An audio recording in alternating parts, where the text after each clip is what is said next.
Salve, galera! Sejam todos bem-vindos ao Que Confusão, o podcast Agatenha mais hypado da internet.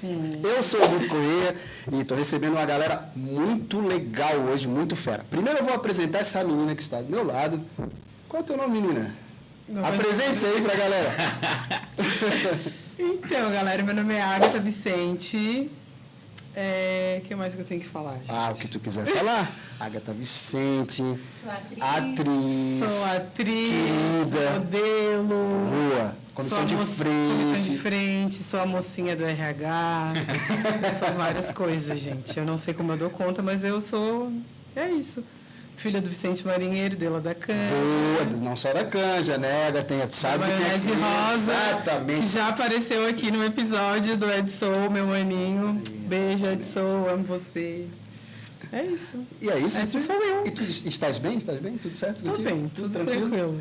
Então assim, hoje, tu, convidada, tu veio aqui não só na condição de convidada, mas também na condição de host, né? Aquela pessoa que manja do assunto e que vai extrair muita coisa dessa galera que está do lado de lá, que a gente já vai falar agora. E eu vou deixar até a tua vontade assim, para te sentir bem host mesmo, para apresentar essa galera que está do lado de lá. Quem são os nossos convidados de hoje? Agatha Vicente. Olha ele, que responsa, hein, gente? Tô aprendendo ainda, mas vamos lá. Hoje a gente vai ter um assunto muito legal, muito bacana, do qual eu estou envolvida, que é a cena cultural catarinense, sobretudo teatro, mas tem outras vertentes aí que os convidados vão falar sobre. Todos nós, né? Todos nós. Não vem não corre. Todos nós vamos falar sobre. Então estamos aqui com Luan Renato Teles e Leandro Batz. Queridos, maravilhosos. Sejam bem-vindos ao Que Confusão. Muito obrigado por aceitar o convite. Vou deixar que vocês se apresente um pouquinho também pra galera aí, pro pessoal do Que Confusão conhecer vocês, né? Vai dar hype, dá like, vamos lá, dá uma ajudinha pra gente. Já segue a gente lá, aqui. Boa. Eu me chamo Luan Renato Teles, como a Agatha falou. Eu sou ator, bailarino, poeta, que mais? Bonito também, jazz e cantor. Agora atualmente mestrando, né, na UDESC, faço parte aí da cena do Teatro Negro aqui de Florianópolis, faço parte de alguns coletivos de teatro negro, assim a Nosso Olhar, o Ação Zumbi e o Poeira Grupo de Teatro. E é isso aí, estou muito empolgado. Eu que agradeço pelo convite, viu? Estou bem feliz de estar aqui. Poxa, a gente agradece, muito obrigado. Eu vi lá no teu perfil, né, o tal do gato negro. É tu, é? O tal do negro gato. Mas isso aí é só depois da meia-noite. Querido Leandro Batz, se apresenta aí pra galera, queridão. Bom, vamos lá. Eu sou o Leandro Batz. Eu sou ator, sou diretor de teatro, diretor de cinema também agora, é verdade. Roteirista também de cinema. Faço doutorado em artes cênicas, sou mestre então em artes cênicas, né? Trabalho também com a cena cultural aqui da cidade, principalmente com o teatro negro, mas também com outras vertentes do teatro, da arte. Faço parte da Cia Nosso Olhar, sou um dos cofundadores da Cia Nosso Olhar. Já fiz parte da Ação Zumbi, mas ainda não deixo de fazer parte da Ação Zumbi. Estou ali, como fala sempre o Lelete Couto.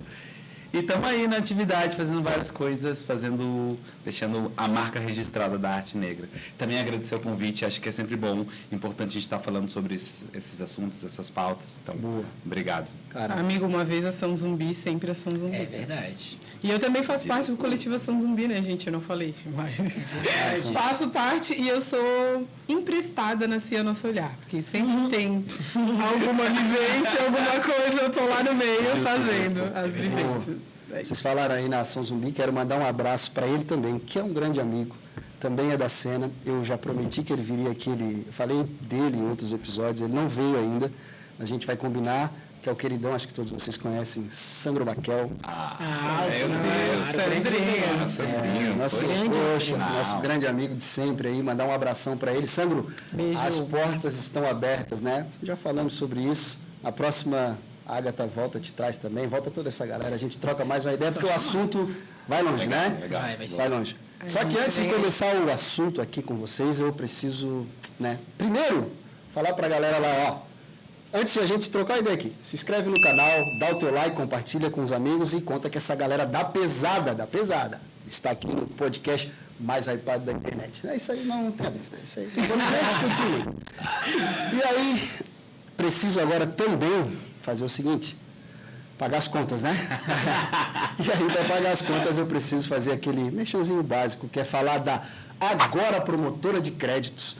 Para aquela galera que precisa de um dinheirinho rápido, né? Está um pouco apertado, precisa dar uma grana rápido, né? Não sei se é o caso de vocês, às vezes é o meu caso, assim, final de semana ou outro, né? Estamos sempre precisando.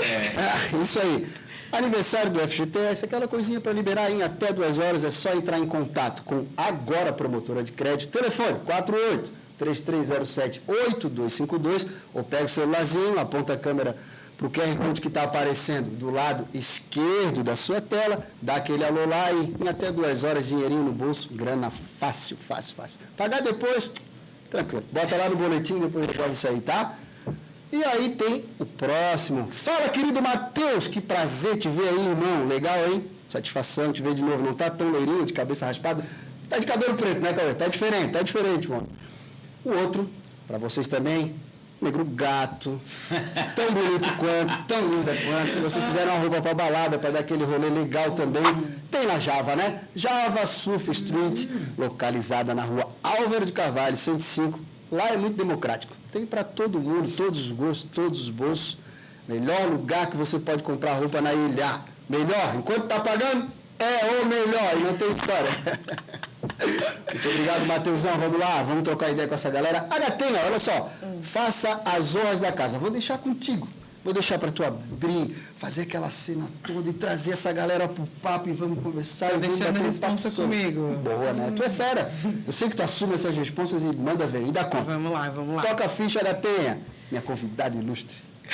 Vamos aproveitar esse momento, então, para falar sobre uma curiosidade, meninos, com relação à arte, porque eu também compartilho disso. Desde pequena eu sempre quis o mundo da arte, do audiovisual, principalmente, teatro, que é uma das minhas paixões. E como que foi para vocês, assim, a decisão de entrar na graduação, de seguir isso como ofício, né? Porque vocês dois são da academia, são formados, vão falar mais um pouquinho aí sobre, e trabalham com isso atualmente. A gente sabe que não é fácil, né? Pagar os boletos, temos um patrocinador aí para dinheirinho para nós, porque vida de artista não é fácil, né, galera? Não. Então, digam como é que foi, assim, a decisão de fazer artes cênicas, como é que foi o processo e decidir, de fato, trabalhar com isso. Primeiros mais velhos, por favor. Sabia! Então, eu sempre fiz teatro. Conheci o teatro na escola, né, com 10 anos. Até uma história engraçada, porque era uma peça, como é que era? Branca de Neve. Olha! Branca de Neve e o melhor, caiu para eu fazer o príncipe da Branca de Neve. Com 10 anos. Maravilhoso. Com 10 anos, quarta série, antiga quarta série. Caramba! Só que o que acontece? Um dos meninos que estava no elenco, ele gostava da moça que fazia a Branca de Neve. Então ele falou, quer trocar comigo, Leandro? Eu falei, óbvio que eu quero, não quero fazer o príncipe. Aí eu fiz o Dengoso. E o Dengoso morria de vergonha e cada pessoa tinha que se apresentar para a turma. Eu estava morrendo de vergonha. E fui lá na frente e comecei a me esconder e o povo começou a aplaudir. Eu falei, Gostei. Sensação boa essa daqui! Boa. Enfim, aí a partir daí eu comecei a buscar teatro na escola, com 13 anos, e sempre fui fazendo teatro. Na época de fazer o vestibular, eu não fiz para artes cênicas, eu fiz para ciências biológicas. Entrei na UFSC em ciências biológicas, fiz 2 anos de ciências biológicas, enquanto fazia teatro, e num dado momento eu vi que não dava para seguir com os dois, porque o teatro me ocupava o final de semana, e às vezes as madrugadas, e a biologia eu já estava dando estágio, fazendo estágio, monitoria, em laboratório, estudando muito loucamente. Inclusive, biologia na UFSC, pelo menos era um dos mais pesados do Brasil, assim, tipo, Sério? você entra lá às 7 da manhã e fica até às 10 da noite, Nossa. fácil, assim. E aí eu falei, cara, eu tenho que deixar do teatro. Eu fui falar com a minha mãe, dela falou, tu vai deixar do teatro? Dona A minha Zica. mãe me incentivou a largar o curso de ciências biológicas. Obrigado. A minha mãe e outro professor, um professor, inclusive, da biologia, falou para eu assistir uma peça, que era uma peça do Renato Turnes, grande ator, que também fazia biologia e largou do curso no meio do processo. Olha. E aí eu segui os passos do Renato Turnes, larguei e fui para artes cênicas na UFSC. E aí me formei e fui seguindo esse caminho. Maravilhoso. Dona Zica, ó, um beijo pra Minha ti. mãe tá sempre ali. Maravilhosa. Hoje tá aí, mestre. Mestre e agora doutorando. Doutorando. Boa. É isso aí. Mas assim, essa era uma parada que a tua mãe, por exemplo, assim, já chegou a conversar contigo, era uma coisa que ela sentia em ti, assim, que tu tinha sido picado pelaquela mosquinha da arte, assim. Cara, sim, porque eu sou muito parecido com a minha mãe. Certo. A minha mãe é uma pessoa super... Ela tem um bloco de carnaval, né? Já começa aí. Ela é super extrovertida e eu sou muito parecido com ela. Eu tenho outros 2 irmãos que são muito mais parecidos com meu pai, assim, no jeito. E ela via minha paixão fazer teatro, ela sempre estava lá assistindo. E aí, quando eu já disse que não ia fazer, ela até ficou assim, do tipo, tá, você vai deixar de fazer o que você gosta, sabe? Só que eu também gostava de biologia, ainda gosto. Sim. Só que não é essa coisa da paixão, sabe? Que você Sei. tem tesão de verdade de fazer o negócio. E aí eu fui descobrindo o porquê, né? Que depois a gente pode falar mais sobre, mas eu fui descobrindo, fazendo teatro, porque eu gostava tanto do teatro, né? Não é só pela arte em si, tem outra coisa ali. Né? Certo. Tem um lugar de comunicação, tem um lugar de fala ali que atravessa a gente, né? Certo. Bacana, mas a gente vai entrar nisso depois. Vai. Com certeza a gente vai trocar mais uma ideia sobre isso aí. E me conta, Lu. Então, eu, assim como o Leandro, eu também sempre gostei de arte, desde pequeno. Eu sempre gostei muito de cantar, eu cantava na igreja desde os meus 8, 9 anos de idade. Comecei cantando no coral da igreja. E, como uma criança LGBT que fui, eu sempre encontrei na arte uma válvula de escape para eu conseguir me expressar, né? Certo. Conseguir ser quem eu realmente queria ser, conseguir falar da maneira que eu gostava de falar, conseguir dançar, porque eu sempre gostei muito de dançar. E aí depois eu comecei a investir na dança, já ali na infância, e participei de companhias de dança daqui de Florianópolis, participando de competições, assim, sabe? Mas até então eu não via isso como uma possibilidade de carreira, né? Porque, enfim, acho que crianças negras se imaginar vivendo de arte, a gente até sonha, mas isso como algo real não é tão simples assim, né? E para minha família eu sempre fui muito... Eu sempre tive boas notas na escola, sabe? Sempre me saí muito bem. Então, a minha família tinha isso de que eu ia me formar, eu ia ganhar dinheiro, eu ia ajudar minha família. Então, conforme eu fui crescendo, fui chegando no ensino médio, eu já tinha na minha cabeça, eu vou fazer direito, eu vou fazer medicina, qualquer coisa que dê dinheiro para ajudar minha família. E aí, a história é a seguinte, vestibular da UDESC, eu fiz 2 inscrições. Eu me inscrevi para engenharia mecânica e para teatro, sei lá por quê, porque eu nunca tinha feito teatro. Sim. Eu só podia pagar um boleto, né, para validar a inscrição. Eu imprimi os 2 boletos, levei os 2 boletos para o banco. Chegando no banco, eu olhei para os 2 boletos e eu falei, eu tenho que decidir o que eu vou escolher engenharia mecânica para minha família, eu vou escolher esse curso que eu não sei nem o que é, porque eu nunca fiz teatro, mas eu sei que é arte. Paguei o boleto de teatro, passei. E agora eu tô aqui, né, mestrando. Me formei, aí isso... Dinheiro. Calma que beleza. E aí, então, daí, a partir disso, eu entrei nos coletivos de teatro negro, conheci muitas pessoas, me apaixonei completamente pelo teatro. Para além da dança, sabe? O teatro me pegou num outro lugar, nesse mesmo lugar que o Leandro falou, assim. Nesse lugar da comunicação, sabe? E aí, agora eu sou completamente viciado, não tem mais volta, gente. Mas, amigo, você é um engenheiro da arte. Boa. Isso é uma situação que, pra nós, né, velho, assim, a gente que veio aí das quebradas e tal, a gente não pode errar, né? A gente não pode errar. A gente não pode errar, né, velho? Tipo, tá contando a história, eu tenho 2 boletos, eu tenho que escolher um e a gente não pode errar, né? É foda. Cara, e quando eu levei aqueles 2 boletos lá pra pagar, porque na época eu fazia cursinho para vestibular, né? Eu tinha uma bolsa, mas a minha avó pagava o material, e a minha avó, enfim, empregada doméstica, então, tipo, cada centavo contava, né? Foi exatamente isso que passou pela minha cabeça. Cara, eu posso estar cometendo um erro muito grande aqui. Depois minha família me apoiou completamente, porque todo mundo sabia que eu ia ser artista, né? Porque, enfim, me acompanhava desde pequeno. E aí deu tudo certo no fim. Certo. Mas tá feliz hoje? Tá feliz? Muito. Não faria outra escolha. Então não errou, né? Então acertou legal na escolha. Agora devolve a pergunta para ela. Ela parece que ia aqui, né? Dominando tudo e tal, fazendo várias perguntas. Agora devolve a pergunta pra ela. Você, Agatha, quando que você se viu artista e como começou isso na sua vida? Boa! Olha ele. Então, eu venho de uma família, de um seio familiar muito artístico, né? Meu pai, que é da música, do carnaval, então a gente teve carnaval presente desde pequena, sempre desfilei e tal. E eu sempre gostei muito de teatro e cinema. E me imaginava nesse mesmo lugar, amigo. A gente sonha com isso, mas também não se vê nos lugares, né? Não tinha muita representatividade no audiovisual, principalmente, com mulheres que nem eu. E aí a gente começa a crescer, daí começa a vir os boletos para pagar, e aí tu vai pensando, eu preciso fazer alguma coisa que dê dinheiro. Então, da faculdade, eu optei por fazer administração na época, mas eu estava também nesse conflito de querer ir para o Rio de Janeiro fazer teatro no Tablado, porque na minha época ali dos 18 anos o Tablado era, né, uma referência, e eu queria muito ir para lá, e eu tinha família no Rio, que é a família do meu pai. Eu cheguei a trancar um semestre da faculdade, saí do meu estágio para ir para o Rio de Janeiro, porque eu ia fazer teatro no Tablado.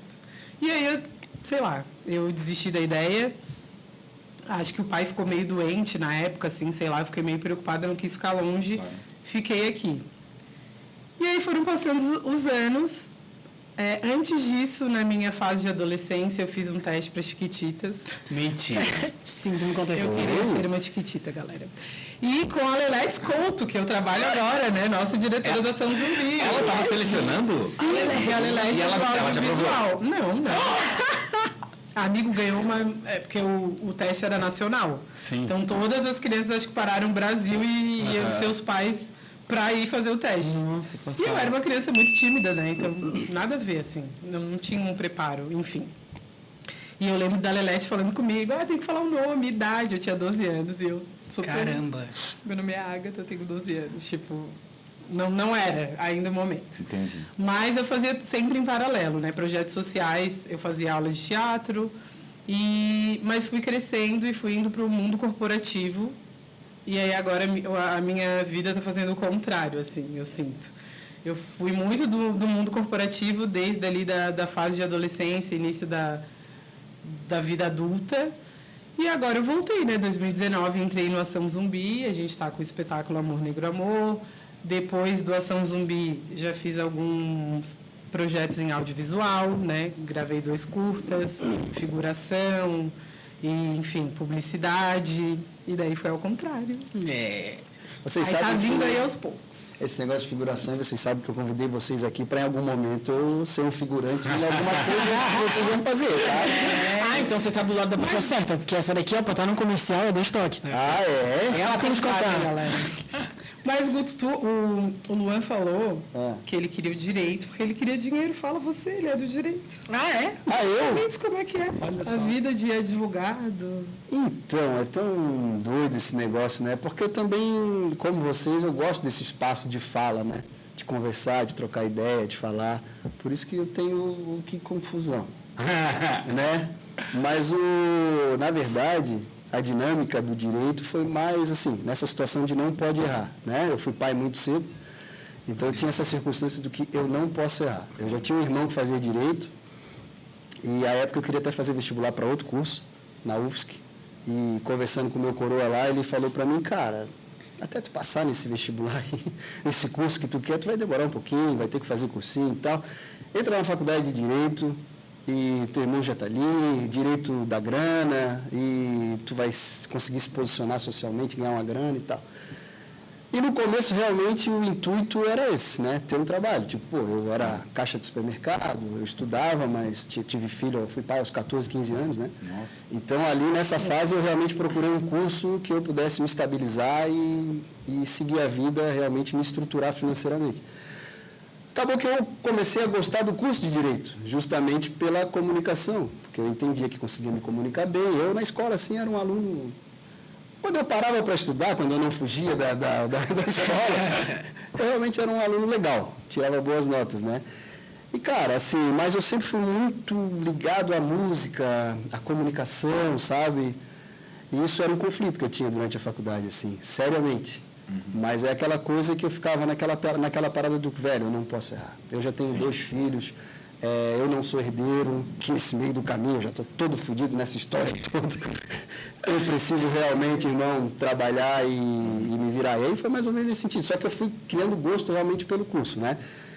E, pô, me formei, e as coisas foram dando certo e tal, e fui me sustentando através do direito. E aí depois chega numa fase da vida que tu não sabe mais se tu consegue voltar atrás, né? Tu cria toda uma estrutura e tu não sabe mais se tu consegue voltar ou se tu tem que seguir. Ou seja, dali é onde eu tiro o sustento meu, da minha família, né? Naquele tempo eu tinha só 2 filhos, hoje eu já tenho 4. Ele gosta. Não, com 14, depois eu tinha 12, eu falei, mas peraí, eu não sei nem segundo agora. Então aí, anos depois, agora eu tenho 4 filhos, cara. Mas assim, essa parte aqui da comunicação é uma coisa que eu gosto muito de fazer. Eu faço porque gosto mesmo, assim, sabe? Não é uma parada que eu faço assim por exibição, por grana, não. Aqui, na verdade, é pelo contrário, faço pelo prazer de fazer, sabe? E essa parada da arte, de encenar, é uma coisa que eu também já pensei, mas eu sou muito tímido, cara. Ah, meu querido. Pra arte, pra encenar e pra dançar também. Ele é tímido e tem um podcast. Olha, né? Bom, é mesmo outra história, né? Mas eu realmente, assim, pra essa situação de cena, assim, de dança também, tipo, porque eu tenho uma admiração muito grande pela dança, assim, eu acho que é uma coisa muito expressiva, né, cara, a dança. Mas eu não consigo fazer isso. Tem que ver o Luan dançando. Então. É? Mas, cara, olha só, velho. Então tu tá com as pessoas certas aqui. Porque, cara, estamos aqui pra te dizer que nunca é tarde pra você ir pra arte, entendeu? Porque a gente tá sempre ali pra acolher a gente. E a gente conhece diversas histórias, assim, de pessoas que, depois de muito tempo, em uma profissão, já lá no auge dos seus 60 anos, foram fazer teatro, sabe? Então, é isso. Nunca é tarde de a gente ir atrás do que dá prazer na gente, né? O próprio coletivo Ação Zumbi é isso, a CIA também, nosso olhar. Eu não sou atriz de formação, mas é algo que eu sempre almejei. E quando eu entrei no Ação Zumbi, lidar com, por exemplo, Adriano de Brito, o Sandro Maquel, que são atores já com uma estrutura, uma carreira...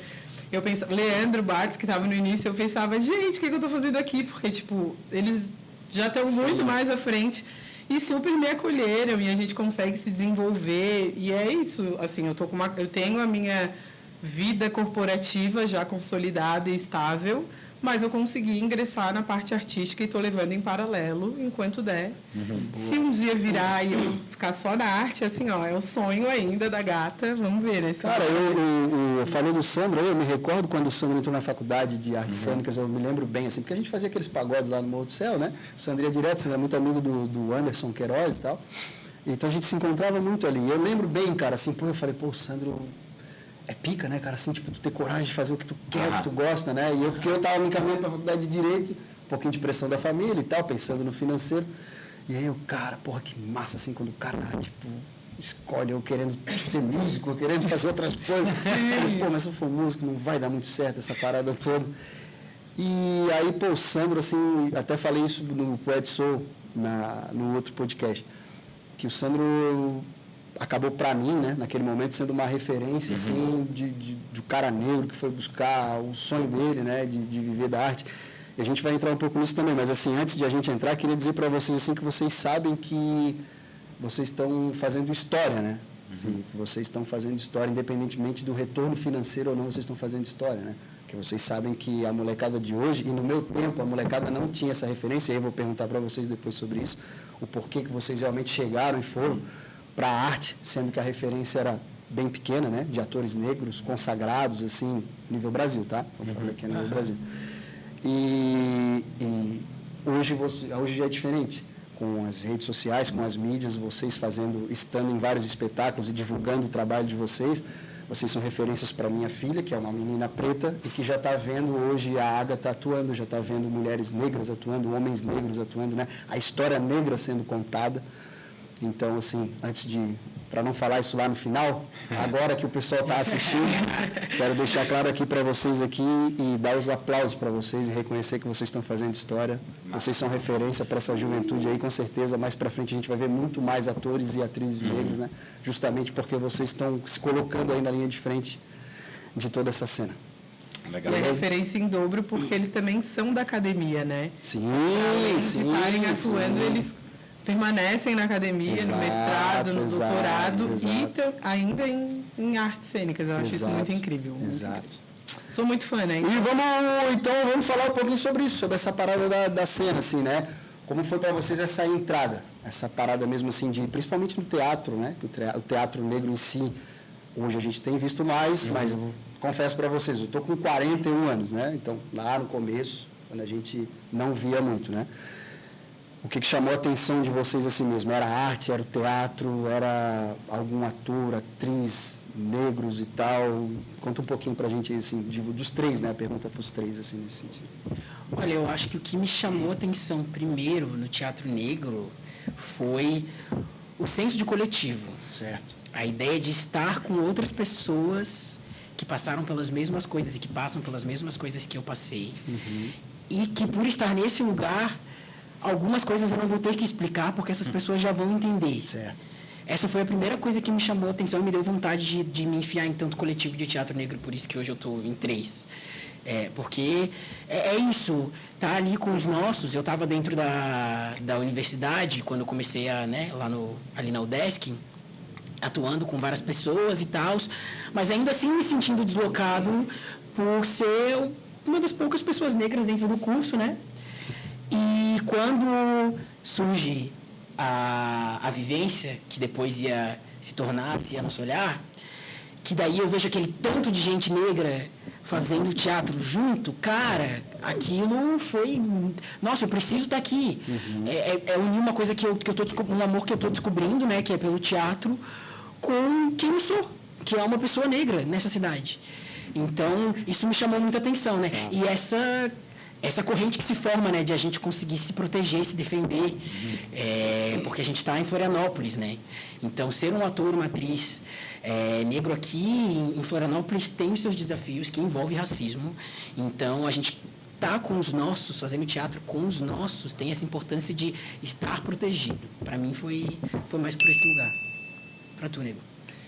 Não, legal você falar isso porque é muito louco, né? Quando a gente enquanto pessoas negras que está fazendo teatro, quando a gente chega nos espaços e está fazendo as peças, uma das frases que eu ouvia muito é do tipo: nossa, Leandro, o seu corpo é político. Né? As pessoas não... o que elas queriam dizer: nossa, Leandro, você é uma pessoa negra que está aqui no meio da gente. Mas elas falavam: o seu corpo é político. E eu ficava: por que eles ficam falando que meu corpo é político? Gente, meu corpo é tão como da pessoa que está ali. Mas era essa frase, né? Então, isso que o Luan fala de quando a gente está entre nós, quando a gente tem a ideia da vivência da Assim ao Nosso Olhar, o Wallace e eu, e a gente quer ter uma experiência de ter pessoas negras, foi pensando exatamente nisso, de a gente ter esse encontro, né? E estando com essas pessoas, e é um pouco do que eu falo no meu mestrado, que eu vou entendendo que esse corpo que as pessoas falam não é um corpo somente, nisso que a gente entende como corpo material, né? Tá para além dessa palavra corpo, é uma negritude que você traz, que não é só o corpo, mas está no movimento, está na fala, está num posicionamento político que você tem social. Então, isso, de certa forma, incomoda. E aí quando você vê algumas pessoas que não necessariamente estão fazendo teatro, e eu vou dar um exemplo bem explícito de uma pessoa que para mim me inspirou muito e faz com que eu esteja aqui até hoje, já falei isso para ele, que você falou aqui agora, é o Ed Soul, tá ligado? Certo. O Ed Soul é meu vizinho desde que eu sou criança, e ele vivia chamando a gente para ir na casa dele, pra gente cantar rap, e falava das coisas: com isso aqui, não sei o quê, tem que ouvir isso aqui, não sei o que, eu falei tal. Aí eu me lembro que ele, acho que eu tinha 14 anos, ele me deu um DVD de um filme, estava escrito Os Panteras Negras. Eu falei: que massa, tinha 14 anos, tal. Fui assistir só 3 anos depois. Só 3 anos depois. Mas ele deu, então. Mas ele deu. Não, ele deu. Ele dava umas coisas. Mas se ele deu, então é o seguinte: eu assisto quando eu quiser. Exatamente. Não, e foi bom que eu assisti 3 anos depois, porque não teria repercutido em mim 3 anos antes. É isso. Eu estava ainda num tipo... Porque a gente, quando não tem referência, né? Eu sou dos anos 90, né? Nasci em 90. Tá. Quando a gente tem poucas referências, a gente vê algo e fala: mas eu não quero. Então, eu, quanto uma pessoa negra de pele escura, eu queria ter a pele clara.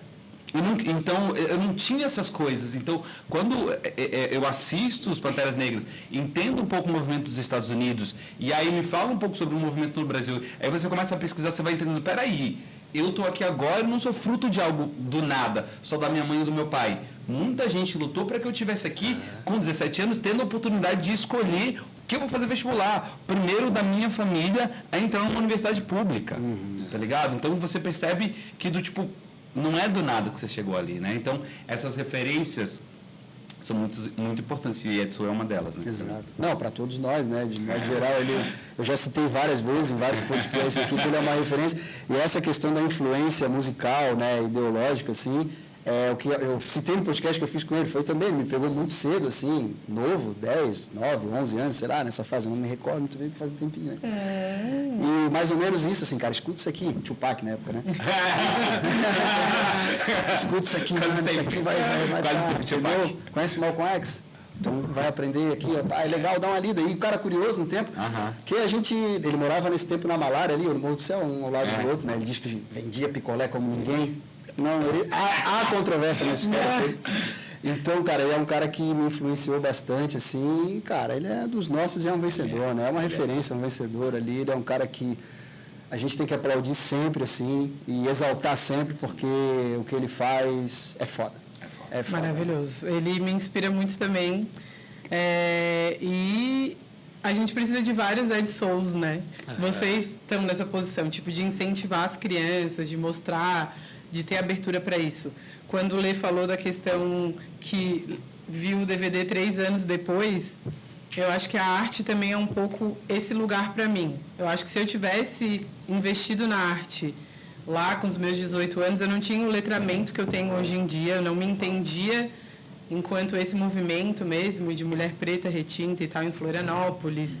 Eu sentia algumas coisas, mas não tinha uma explicação, né? Eu não tinha uma base, não tinha referências, não tinha bibliografias como eu tenho hoje, como tem a internet aí por aí. Então, eu acho que é tudo no seu tempo. Hoje em dia, eu vejo que faz muito sentido eu estar agora atuando e me entendendo enquanto um corpo que está representando isso, sabe? Então... Nossa, amiga, é muito isso. Inclusive, no começo da faculdade, a minha máxima era: não quero fazer teatro negro, quero fazer teatro. Sim. Até hoje eu lembro do dia que eu apontei o dedo para a professora Juliana Rosa, lá no desk, e falei: eu não quero ser um ator negro, quero ser ator, quero só fazer teatro. Mas é isso que você falou, né? As pessoas sempre vão olhar pra gente como um corpo político. E não tem como a gente se isentar disso, sabe? E querer se isentar disso, enquanto pessoas negras, querer contribuir para o apagamento dos nossos, né? Dos que lutaram para que a gente estivesse aqui hoje conseguindo falar num podcast, sabe? Sim. Então, por isso que é muito importante a gente defender a bandeira do teatro negro. Ao mesmo tempo que eu acho que é importante que cada pessoa tem o seu tempo também, com né? Certeza, sem forçar do tipo, não, você tem que ser militante, não. Porque tem isso, né? Isso acontece muito com a gente. Se a gente faz uma peça teatral que fala sobre, que denuncia o racismo, por exemplo, o genocídio da população negra, vamos dizer, nossa, legal, mas pai, só querem falar sobre isso. Se a gente faz uma peça que fala sobre amor, vamos dizer, por que vocês não estão falando sobre genocídio? Que de fato, isso é concreto, aconteceu com a gente quando o Luan fez a vivência da Cena Solar, a gente ia falar uma peça que ia falar sobre amor, com 14 pessoas, a galera falou: por que vocês estão falando sobre amor, gente? Genocídio da população negra, as pessoas brancas, né? Por que vocês não falam sobre isso? A gente falou: não, a gente não quer falar sobre isso nesse momento, porque isso atravessa tanto a nossa vida que a gente também quer falar sobre outra coisa que atravessa a nossa vida, que é o amor. Mas as pessoas querem escolher o que, como e quando a gente deve falar. E isso não pode ser possível, não é possível. Não pode ser assim. Exato.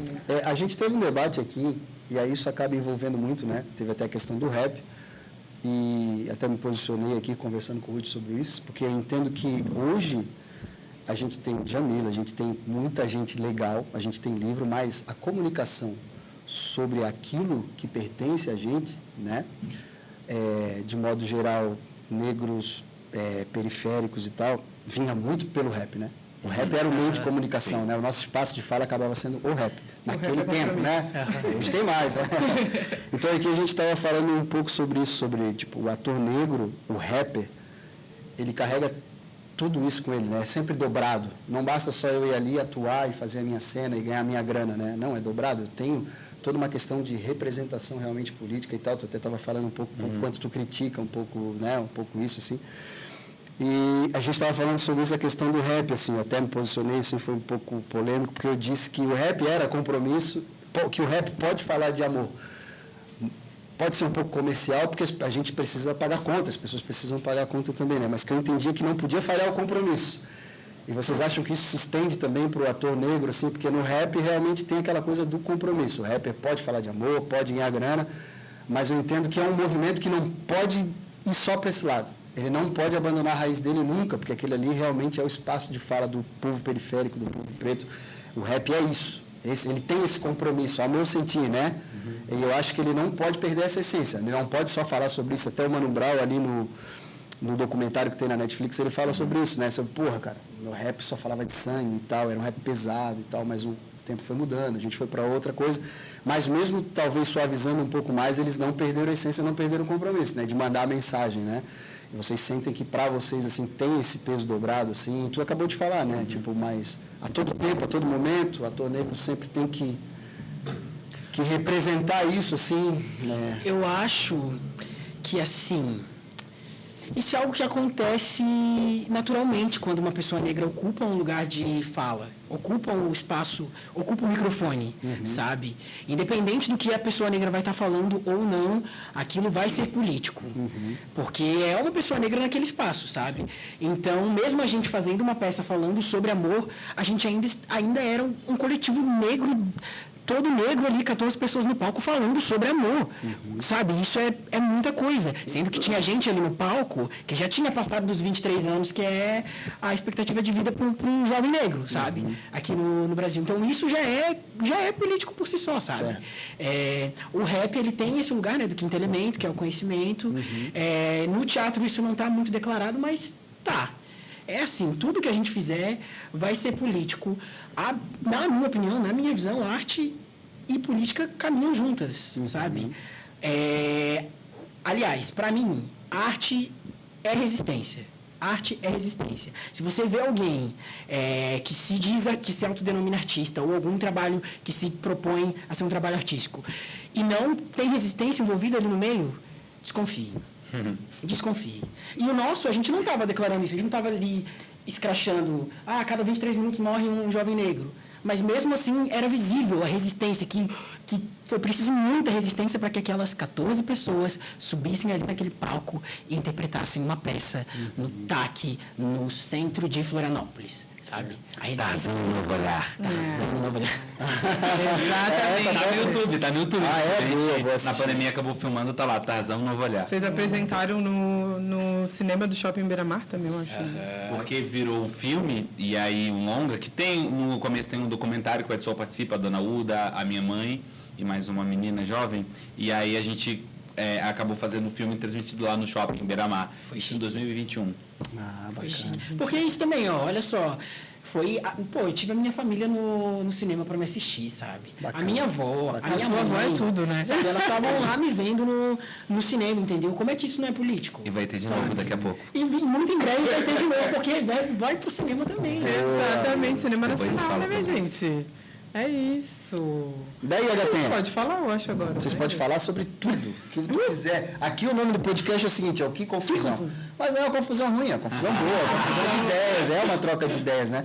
Mas o nome, ele permite que a gente faça isso. Estou falando de uma coisa, eu falo, que confusão, agora a gente vai falar outra coisa. O cara do outro lado vai falar, é uma confusão mesmo. É uma confusão mesmo. Daí, Agapenha, manda sobre o que tu queres falar agora. Olha, Sobre gente. essa cena do trabalho.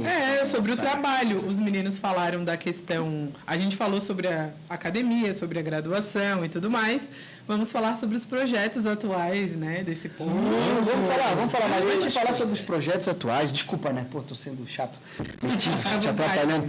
Mas, Respeito os mais velhos. mas eu queria saber uma parada de vocês, assim, ó. É que eu, sou meio coisa assim. Vocês vão lá, tem a questão do estudo, tudo, né? Mas vocês também valorizam aquele cara que, assim, é nato do cara. O cara atua, é dele. O cara não estuda, não faz arte cênica, mas é do cara, assim, é da essência dele. Eu, o cara gente, eu não estudei pra na minha carinha. Isso assim, isso no meio artístico ali, no meio dos atores, atrizes, isso é legal, é bem visto.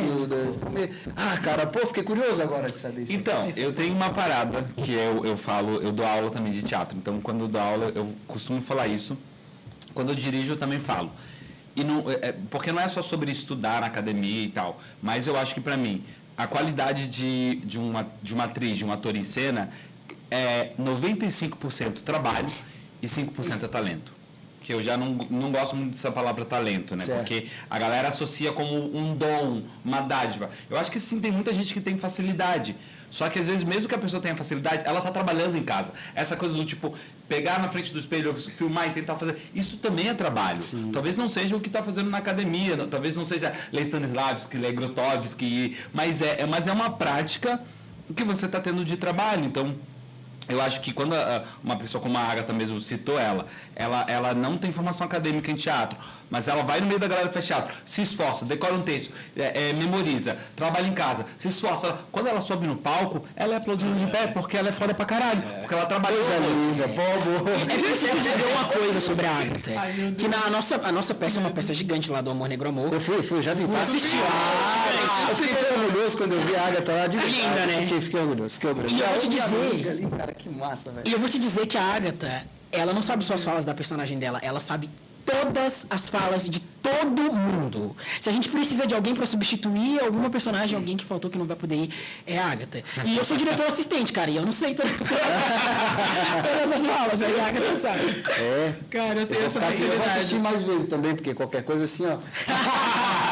Lelete, se tu fala Lelete, a Lelete vai falar assim, ó. A Lelete vai fazer aí, vou mandar uma mensagem. Guto, vamos lá assistir um ensaio, vai lá dar uma olhada. Aí tu vai, quando vê, ela já te botou no meio. É? E tu já A tá Lelete é cantando. assim? A Lelete é assim. É Foi assim incrível. que ela fez Mas eu comigo, posso- né? né? Agatha, vamos lá. Eu tô montando. Eu também, aqui um Lu, ia só espetáculo. dirigir. Eu só ia dirigir, de repente já tava lá no... Em cena. Lá em Pô, cena. mas eu tenho medo, aí se ela me joga lá, eu... Ah, mas vai. O povo acolhe. O povo acolhe, foi comigo. Olha, foi exatamente assim. E aí tu vê Leandro Bates, assim, ó, encenando na tua frente. O Luan com aquele corpo, com aquela projeção vocal. Eu vi. E aí eu, gente, como é que faz isso? Aí, né, com o tempo a gente vai aprendendo técnicas e tudo mais. A galera acolhe demais. E o que o Lu falou sobre a questão da gente estar... Do coletivo, essa coisa do teatro negro, foi isso que eu senti também com a Ação Zumbi. Eram várias pessoas como eu e inseguranças parecidas, que era outro lugar, não só o lugar de técnica, mas o lugar de existência mesmo, e a gente se acolhendo e fazendo acontecer. Então, Acho que essa é uma coisa legal para se dizer, que o Ação Zumbi, que é um coletivo que existe há mais de 20 anos aqui em Santa Exatamente. Catarina, que é considerado um dos primeiros coletivos de teatro negro de Santa Catarina, ele funciona dessa forma. A Lelete, ela tende a juntar atores e não atores, porque ela tem essa ideia de formação, sabe? Então a pessoa entra no coletivo Ação Zumbi para se tornar um ator, uma atriz. Então é um lugar de formação, que ela vai aprender, que ela vai estar com pessoas que têm mais experiência, e assim ela vai criar a casca dura para estar ali no palco. e o Amor Negro Amor foi um desafio gigantesco, porque era teatro, dança e música, tudo no mesmo espetáculo, né? Então, para alguém em babado, é formação ou que não, Sim. né? Enfim, a gente foi se complementando ali. Tinha gente que era da música e não era da dança, tinha gente que era da dança e não é do teatro, e Amor Negro Amor nasceu. Boa, e queria também mandar um abraço pros músicos, porque os músicos são foda, são galera, né? São Do todos, são galera, né? Romão, do Romão. Quero mandar um abraço pro do Romão, craque, né? Professor aí, cordas. Estevam, que é o nosso Estevam, maestro maravilhoso. Que entrou agora no mestrado também em música. É verdade, vai fazer mestrado também, meu. Estevão Javela veio de Angola. Ele é dos povos ovimbundos, né? Que fala umbundo. Eu só não lembro o nome da cidade. Enfim. Eu também não. Mas Estevão também foi, enfim, foi um achado incrível, né? Ele é o nosso maestro no espetáculo. Sensacional. Sensacional. Pô, e essa a gente já vai voltar ali, tá? Para falar da cena atual. Aí eu acho que engloba também a questão da cena atual, né? O ator negro, assim, vocês entendem que talvez não antes em menos quantidade, porque assim, pô, o cara ia fazer um papel de um homem para aquele momento, né? Daquele homem que não cabia para o homem negro naquele momento, né? Assim, e aí isso que eu quero dizer para você, assim, a cultura, a questão que está sendo lá nos teatros e nas telas, né, representado assim, uma questão muito europeia, uma cultura assim, e muito distante da dinâmica das matrizes africanas, assim, né? Porque é mais fácil o cara se reconhecer enquanto negro, né? Ver espetáculos com matrizes africanas, obviamente que ele vai se identificar muito mais, né? E aquilo ali vai atrair mais ele também para interpretar e para os espetáculos de maneira geral. Na cena hoje vocês sentem, além dos coletivos, assim, fora dos coletivos, a ausência desse espaço, dessa coisa da dinâmica das matrizes africanas, assim, cara, no mercado hoje, no mercado de maneira geral, assim. Se não é os coletivos formados realmente ali para essas peças, assim, vocês sentem um mercado ruim, assim, para o negro de maneira geral trabalhar, assim? Sabe, tem uma coisa aí nisso que você fala que é bem interessante, que eu acho que a gente, ou os que vieram antes da gente, né, que fizeram todo esse movimento para inserir a pessoa negra no mercado, não esperava que a gente ia chegar num ponto que a gente está agora, que para mim é um momento bem delicado, que está entre... É bem difícil que eu vou falar, mas eu acho que está entre... É muito bom que a gente está lá, ocupando esses espaços, porque você liga a TV hoje e você vê muitas pessoas negras. Só que está num lugar, ao mesmo tempo, que... eu coloco uma pessoa negra ali e eles param de reclamar comigo, sabe? Então, por que isso? Porque nós, pessoas negras, a maioria, se não quase todas, a gente vive o mesmo mundo que todas as pessoas. Então, quando a gente, desde criança, a gente aprende a viver nesse mundo eurocentrado. Então, a gente não aprende sobre a nossa negritude. A gente não liga a TV e fala, você que é pessoa negra, vai sofrer racismo por isso, por isso, por aquilo. Poucas as mães e os pais que falam diretamente, sabe? A sua mãe vai falar, não coloca capuz, não mexe na sua bolsa quando entrar no mercado. Se vier a polícia, não sai correndo, anda com documento, mas não vai explicar. Meu filho, isso é o racismo, sabe? Não explicam isso. Então, muitas das vezes, pega-se uma pessoa negra e coloca-se lá sem todo esse letramento, sem todas essas informações. Então, às vezes é só uma pessoa negra que está lá, sabe? Que já é uma grande coisa, porque a gente olha, às vezes a criança olha e fala, ai, que incrível, eu também posso. Só que ainda assim, se perceber, essas pessoas negras às vezes vão sendo embranquecidas, que vai para aquilo que eu falei do corpo. Às vezes é o corpo, mas não está a negritude. Exato. Entende? Exato. Tá aí a diferença entre representação e representatividade, né? Você ter uma pessoa negra ali só para que não seja cancelado no Twitter, sabe? Isso não, pra gente não adianta. Pra gente não adianta. É preciso que aquela pessoa negra esteja ali, interpretando um papel que faça sentido, sabe? Que ela esteja mostrando algo que esteja de acordo com o que o movimento negro defende, que ela tenha liberdade para se posicionar caso passe por um caso de racismo. Exato. Que, falando sobre televisão e tal, a gente sabe que muitos desses atores e atrizes negros que estão lá não têm esse espaço, né? Que a gente sabe que é tudo muito efêmero e que um passo para fora da curva, acabou, caiu no esquecimento. E o personagem morre. O personagem morre. Então, isso aí é tudo muito delicado. Mas sabe, Leandro, que esses dias eu estava na casa da minha mãe. Isso que você falou das mães, né? Eu estava na casa da minha mãe e toda vez que eu vou lá, tem um ritual que se repete com as minhas sobrinhas, que elas chegam correndo assim, a gente se abraça, se cumprimenta, e a gente começa a conversar sobre como elas são incríveis na escola, como elas tiram notas boas e não sei o que, não sei o que. E esse momento ele sempre termina com uma parte em que a gente fala sobre o racismo que elas estão sofrendo na escola, que tem sido cada vez mais cruel, assim. Elas têm 9 e 10 anos, né? Tenho duas de 10, que são gêmeas, e uma de 9. Por parte dos colegas, por parte dos professores, por parte da direção da escola. Então, a gente precisa também ter esse cuidado para não cair num lugar de que, olha, já chegamos até aqui e já tá bom, sabe? Porque ainda tá muito, muito, muito ruim. As coisas que as minhas sobrinhas relatam para mim, que elas passam na escola, eu não passava na escola. A gente estava conversando lá em casa sobre isso, os adultos, e a gente estava, cara, na nossa época, ou pelo menos a gente não lembra, mas as coisas que elas estão relatando é de uma violência que, meu Deus, parece que a gente está preso ainda lá atrás, sabe? Então também é preciso tomar esse cuidado, porque a televisão ela cria uma imagem que às vezes não é tão verdadeira. Exatamente. Só porque tem 3, 4 atores negros numa novela, cara, o racismo ainda está operando, a gente ainda está morrendo.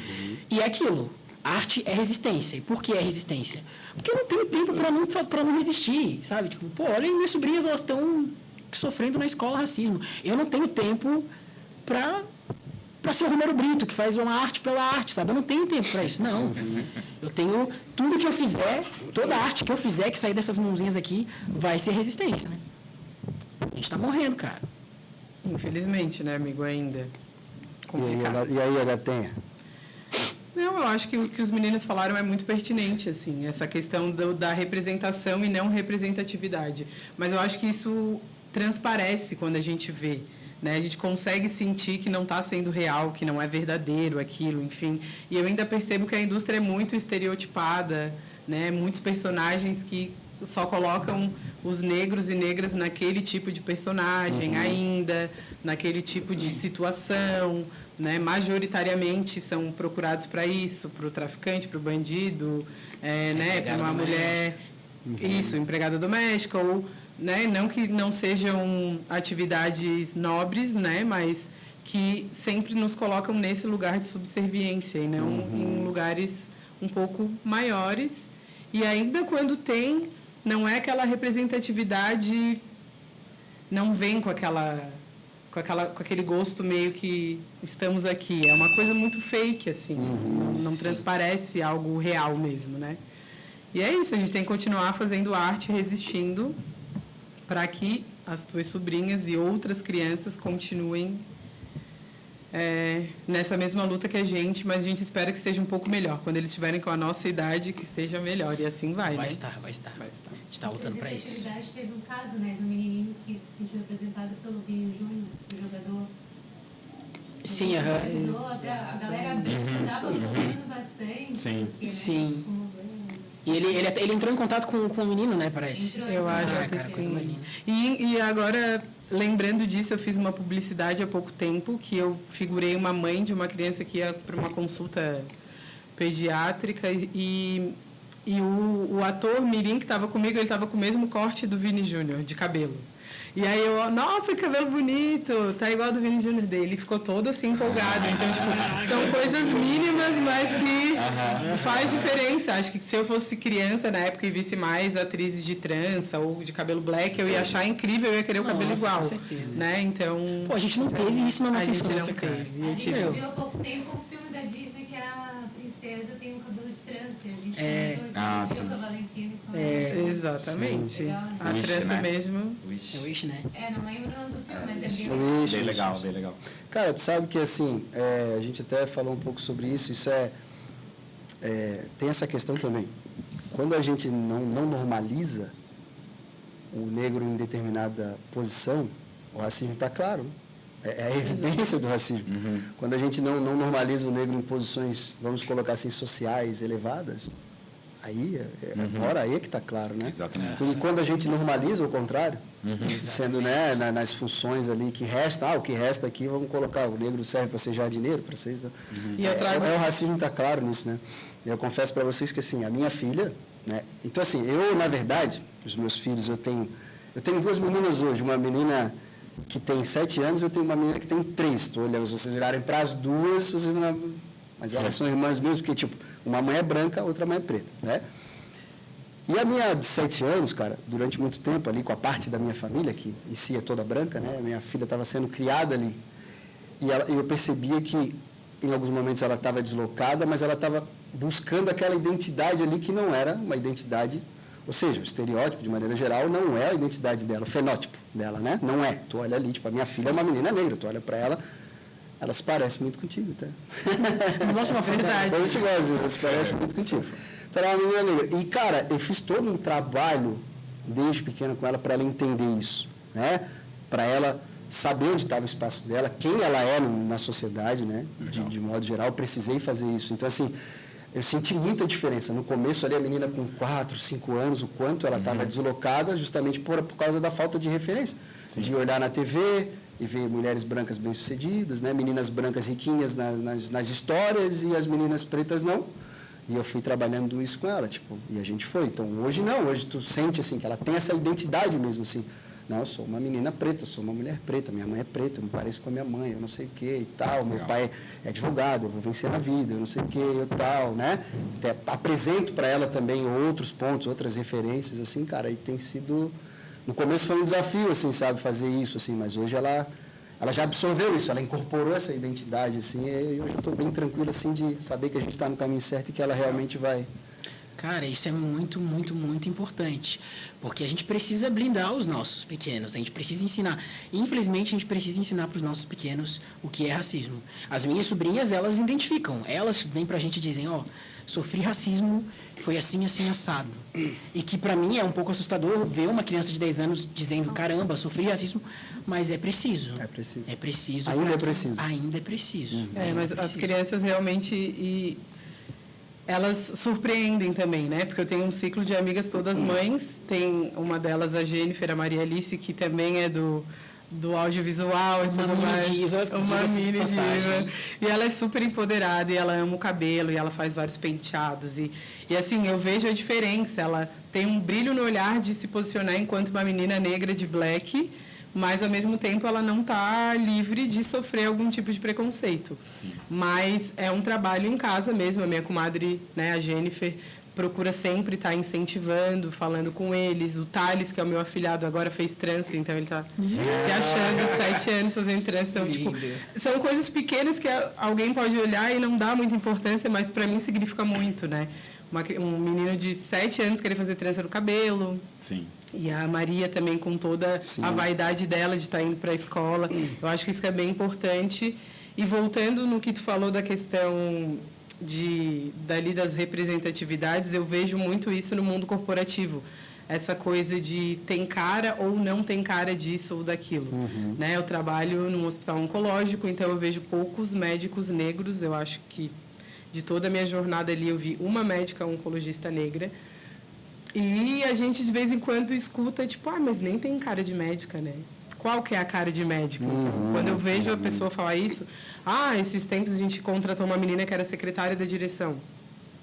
E aí foi falado, nossa, ela tem cara, né, de secretária, mas qual que é a cara de secretária? Será que uma menina como eu não teria cara de secretária, com certeza? De trança, assim, porque o fenótipo era uma menina branca, loira, enfim, né, cabelo liso, toda uma postura, padrão, né? O padrão europeu, eurocentrado.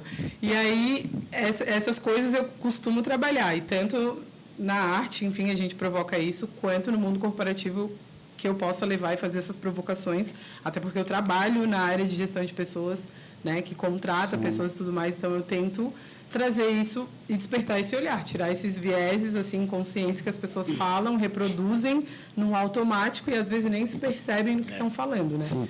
Cara, assim, é que quando tem uma pequena melhora, todo mundo acha que o mundo, né? Tipo, o pessoal hoje acha que o mundo é assim, que encontrou o mundo como ele está hoje, né?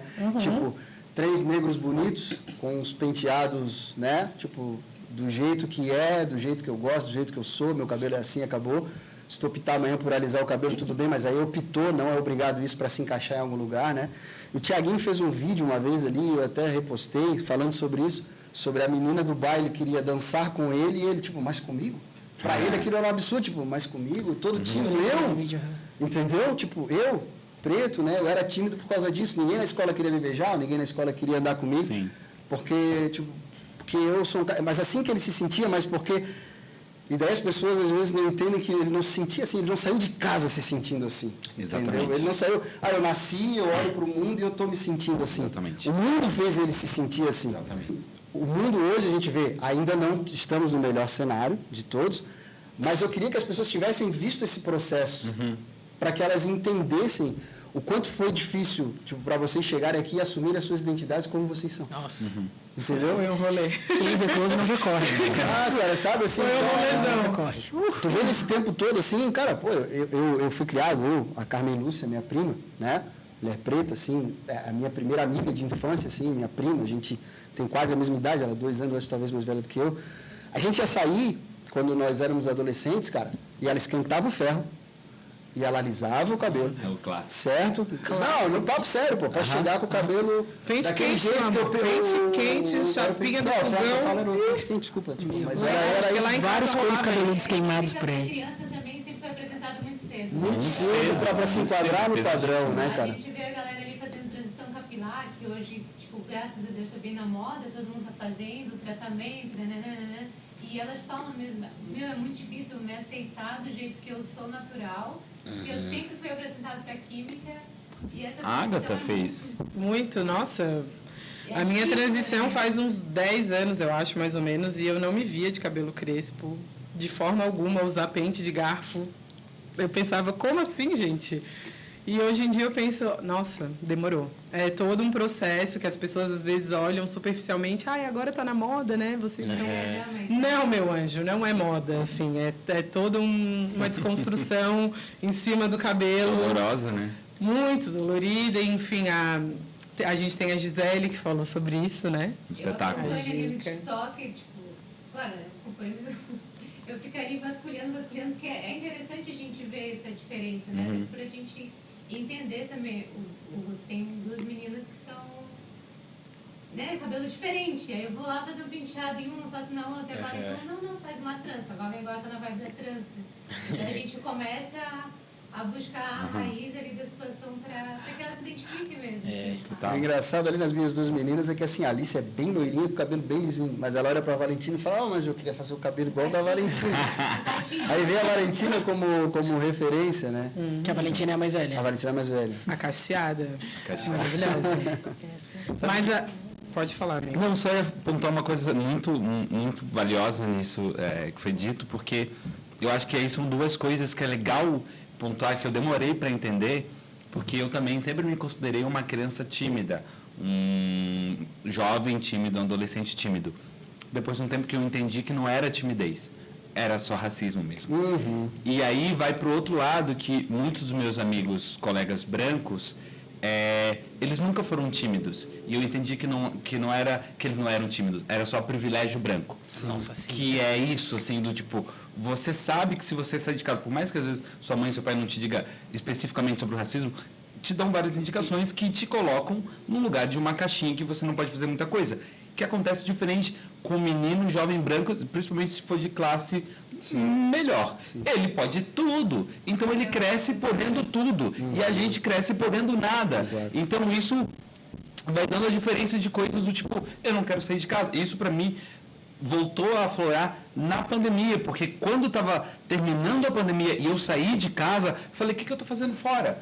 Estava tão confortável em casa, com a minha mãe, com meu pai, com pessoas negras, de repente eu vou pra rua, no primeiro momento sofro racismo, eu falei, gente, não dá, sabe? Então é essa coisa que precisa ser dito, existe um privilégio branco, independente se a classe social é igual à da pessoa negra, mas existe um privilégio branco porque a pele chega antes, e a gente não tem esse privilégio.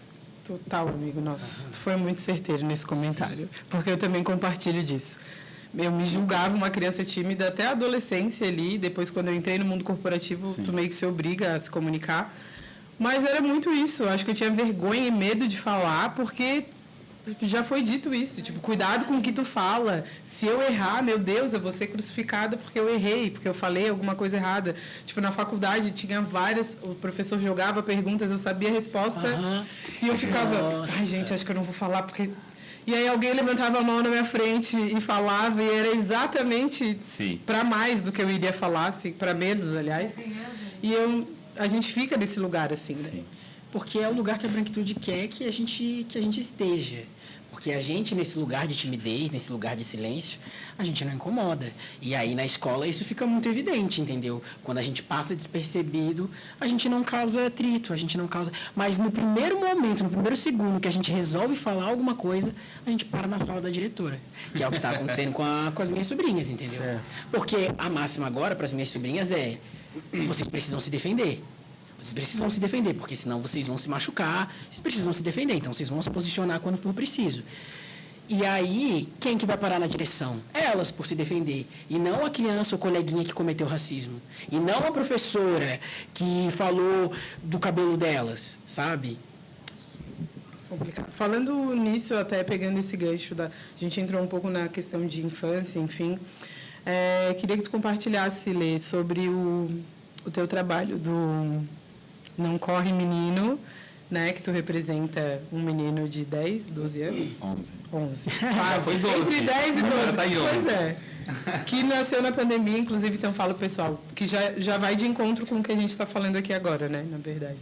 Boa. Então, Não Corre Menino é uma peça que eu escrevi a dramaturgia e é uma peça que eu atuo, que é uma das principais peças que eu estou trabalhando agora.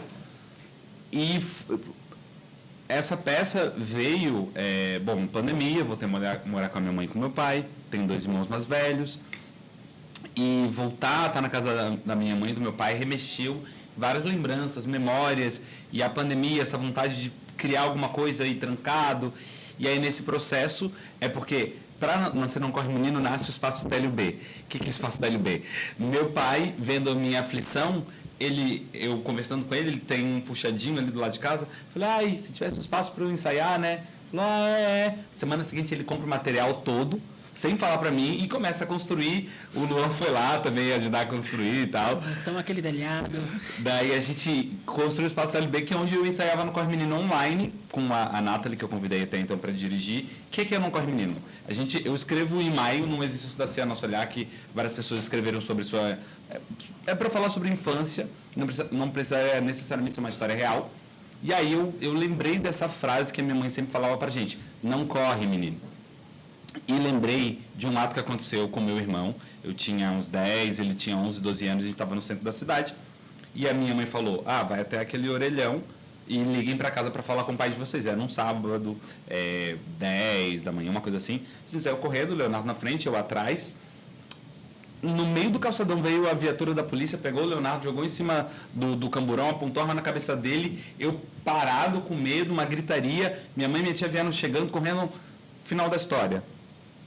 Um homem de amarelo havia assaltado uma loja ali próxima. Meu irmão tinha 11 anos, estava de camiseta amarela. Certo. Mas a polícia acreditou que aquela criança não era só uma criança, era um assaltante. E essa memória atravessou quando eu estava na casa da minha mãe e do meu pai. Né? Então, foi nesse processo que eu escrevi. E recente, era maio, então tinha acontecido a morte do João Pedro, a morte do George Floyd. Então, essa peça veio vomitada. E a gente começou a trabalhar com ela, a gente começou a apresentar online por uma câmerazinha, e aí a gente fez uma parte híbrida em 2021, e aí a gente seguiu trabalhando a peça, remodulando ela, acertando coisas, porque existia muita violência na peça, a gente foi tirando isso para também dar a possibilidade de futuros possíveis. Hoje eu acho que a peça está mais ajustada, assim, a gente... Vou falar aqui. A gente Conta tudo, né? Pô, dá essa moral pra gente. A gente vai fazer uma temporada no Rio de Janeiro, agora no segundo semestre. Vão ser 16 apresentações no Sesc na Tijuca. Então é de quinta a domingo, é um solo. Eu tenho que me preparar corporalmente para aguentar esse tranco, porque é uma criança de 11 anos e eu tenho 34. Mas, enfim, a gente está com uma expectativa muito grande, assim, trabalhando bastante para a peça chegar lá e ser bem recebida, a gente discutir e falar que por mais que muitos Eduardos, muitas Ágatas, não essa, muitos João Pedros, muitos jovens tenham sido assassinados pelo Estado, existem tantos outros jovens que não foram e que não serão, porque a gente vai lutar para que outros futuros sejam possíveis. Sim. Boa.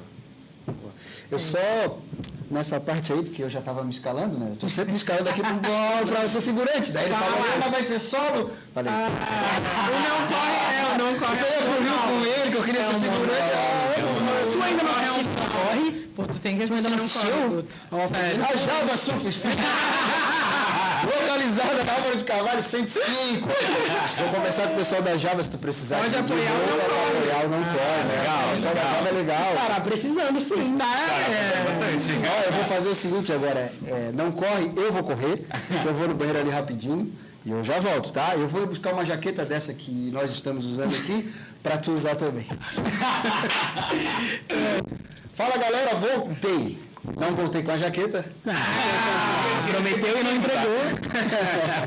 Veio aí. mas voltei E a Gatenha, a gente parou aonde mesmo? A gente parou no projeto maravilhoso de Não Corre Menino do Lê, Ah, que eu queria participar, né? que tu queria participar, mas é um monólogo, Sabe, aí não que é vou. onde ele entrega tudo, porque ele fala da questão do corpo, e assim, ó, é um corpo realmente de uma criança de 11 anos. É babado. Então pensa, 40 minutos, 50 ali, nem sei qual é o tempo de duração, mas é Boa. isso. Bem espoleta. E temos também Luan, que tem um projeto que ele também interpreta uma criança junto com 2 outros atores. Os outros atores. Fala aí É também. uma peça chamada Percursos, o Último Voo de um Menino.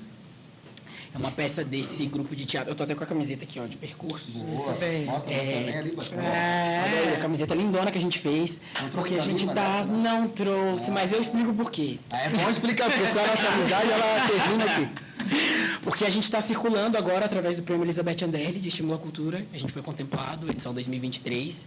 E aí, dentro do projeto, a gente fez as camisetas, né? Contadinhas ali para as pessoas envolvidas no projeto, para as pessoas, os mediadores do debate, né? Porque o nosso projeto, ele consiste no seguinte. A gente passa por cidades, uma cidade em cada mesorregião de Santa Catarina, indo para as escolas, né? Apresentar nas escolas. E depois da apresentação, tem um debate sobre a peça, com a presença de um mediador ou mediadora, né, que é uma pessoa ali, um agente cultural ali da cidade, uma pessoa negra, para mediar esse debate, né, com as crianças e tal. A nossa peça, ela é uma peça infanto-juvenil e é uma peça na qual eu, Natan Severino e o Gabriel Rosa, a gente se reveza no papel do menino sem nome da Silva, que é um menino negro que mora na periferia de Florianópolis. Só que esse menino, ele conta pro público que ele tem um segredo, que é uma pipa mágica. Que é uma pipa que leva ele para passear entre os morros de Florianópolis. Então, quando ele precisa ir até o morro da avó dele, por exemplo, ele não vai caminhando pela cidade. Ele pega a pipa e ela leva ele voando. Só que acontece alguma coisa ali na peça, que eu não vou também dar aqui spoiler, que ele acaba não tendo mais acesso a essa pipa. Então, ele vai ter que ir lá para casa da avó dele, levar uma coisa que ela pediu, Certo. caminhando. Ou seja, vai ter que descer o morro, passar pela cidade, até chegar na casa da avó dele. E nesse percurso, ele se depara com algumas situações que fazem ele se reconhecer enquanto uma criança negra moradora de Florianópolis. Certo. Que passando por esse processo de racialização mesmo, sabe? De letramento racial. É uma peça que a gente construiu também através do Elizabeth Anderle, há 2 anos atrás. E a gente construiu ela através de ensaios abertos na periferia de Florianópolis. A gente foi lá para consulado, a gente foi para a CAM, foi para o CEDEP, fez esses ensaios abertos, construiu essa dramaturgia. E agora a gente está aí circulando, apresentando para as crianças, né, justamente com essa ideia de apresentar futuros possíveis, né? Porque existe essa falsa ideia de que não existem pessoas negras aqui em Santa Catarina, aqui em Florianópolis. Isso é coisa que a gente ouve o tempo inteiro quando a gente conversa com gente fora daqui. Então, nessa peça a gente faz questão de trazer um menino negro que mora em Florianópolis, que fala dos bairros de Florianópolis, que fala da periferia de Florianópolis, e agora a gente circulando pelo estado, indo para essas escolas, encontrando essas outras crianças negras que estão por todo o estado. A gente foi para Juaçaba e tinha criança negra lá nos assistindo. A gente foi para Itajaí, a gente foi para Lages. Tinha criança negra em todas as cidades que a gente está indo. Para justamente defender essa bandeira. Estamos aqui e precisamos ser vistos. Certo. E a gente fala de cabelo, a gente fala de negritude, de ancestralidade, sobre os nossos mais velhos. É uma festa, essa peça é uma celebração à periferia de Florianópolis, a gente diz isso. Bacana. Percursos é uma celebração à periferia de Florianópolis. E aí a gente está aí. A gente vai ter uma apresentação, inclusive, muito em breve aqui em Florianópolis, Tá, no dia Vitor? 23, Anota aí na no tua Sesc. 23 de No dia 23 desse mês. De junho. De junho. Tá. No Sesc, às 3 horas, no domingo. Domingueira, no Sesc Prainha. De graça, 0800, tá? Chega lá para assistir Percurso do Último Voo de um Menino, porque a gente está finalizando agora esse circuito pelo estado. Sim. Então a gente está fazendo apresentações só fora daqui, né? Daí agora a gente vai fazer essa daqui pelo Sesc. E em agosto, daí depois a gente só volta para Floripa só em agosto. Então, quem quiser assistir, dia 23. O espaço que vocês precisam para a peça, assim, é grande? Vocês levam muitas coisas ou só? Cara, nossa, essa é uma ótima pergunta, cara. Porque a gente tem os instrumentos, a gente carrega eles por aí. No projeto a gente construiu a iluminação, né, pra gente conseguir levar ela para as escolas. Só que tu falar sobre o espaço, É uma coisa, porque aqui em Florianópolis a gente tem um grande problema com os espaços teatrais, que são pouquíssimo acessíveis. A gente tem 3 grandes teatros aqui, e é importante a gente falar isso. A gente tem o SIC, o Pedro Ivo e o TAC. O TAC está sempre em reforma. O que eles tanto cavam naquele TAC a gente não sabe, mas está sempre em reforma. O Pedro Ivo... Tá em reforma também. Tá em reforma também agora, tá em reforma também. E o Pedro Ivo não tem a melhor acústica, né? Mas, enfim. nossa, bem... E o SIC, esquece. O SIC, a gente conseguir data. A gente não consegue o SIC. Que sai em novembro, que aí eles lembram que existem pessoas negras aqui, né? Que é o mês da negritude. A gente apresentou já na Maratona Cultural, mas é aquilo, de forma independente, porque nós somos artistas independentes aqui na cidade, então a gente precisa fazer o corre por nós. De forma independente, esses espaços teatrais, eles são completamente inacessíveis pra gente. Nos fecham as portas, literalmente, e a gente não consegue acessar. A gente tem um reconhecimento... Não, Corre está indo pro Rio de Janeiro fazer 16 apresentações, sabe? A gente tem um reconhecimento para fora daqui. A gente vai fazer agora em novembro o circuito do Sesc daqui do estado e a gente vai fazer mais 9 cidades de Santa Catarina. Mas aqui em Florianópolis é difícil a gente chegar nesses teatros. E a gente precisa falar sobre isso daí. Na verdade, o meu intuito era fazer um convite mesmo, né? Para que a gente pudesse, talvez, colocar a peça, assim, na comunidade e tal, né? Por favor. A gente tem um espaço ali, mas o nosso espaço é tipo um salão, né? De festas ali no Morro do Céu. No Amorcel. No Amorcel? Eu apresentei lá? Super. Apresentou lá? Tu fez o Não Corre lá? 5 minutos. Ai, 5 minutos é maravilhoso. Cara, assim, se as portas estão abertas, se vocês, se a gente pudesse marcar alguma coisa ali, eu acho que seria muito bacana. E Por favor. a gente Isso poderia... funciona, tá? A gente, então, nesse projeto agora de circulação, a gente tomou esse cuidado de construir a iluminação para que a gente consiga levar esse espetáculo para os lugares que não tem iluminação. Boa. E a gente monta ali e a gente faz na raça, assim, e é... É que quando tu começou a falar, tipo, eles não dão espaço para nós no teatro, porque eu tava com um convite preparado. Eu fui encolhendo aqui, assim, tipo, não vai aceitar ir lá. E é por isso que a gente vai para esses lugares. Porque o teatro fecha as portas pra gente, os grandes teatros, a gente vai para os espaços alternativos, a gente vai para a comunidade e vamos dar. Por favor, E faz a comunidade Vamos acessar o organizar isso teatro, com né? certeza, Porque exatamente. são espaços elitizados, então às vezes a comunidade não consegue ter acesso. E aí eles vão até, a gente vai até. Isso também foi uma coisa que a gente fez quando a gente construiu essa peça, através da Elizabeth Anderle. O final desse projeto era o seguinte: a gente apresentar ali no Teatro da Ubro, que é um teatro que nos acolhe, né? Ali no centro, que, enfim, o setor artístico, o teatro, a galera do teatro ocupa muito aquele teatro, o Teatro da Ubro. Então a gente fez 2 apresentações ali e a gente alugou ônibus para que a galera dos ensaios abertos lá nas comunidades, a gente colocou essa galera nos ônibus e levou eles até o Teatro da Ubro para nos assistir, para ocupar mesmo, para a gente ocupar esse lugar, né? E depois levou eles de volta para casa e tal. Legal. Então, Bacana, poxa, legal. estamos fazendo, né? Estamos fazendo corre por nós. Estamos fazendo.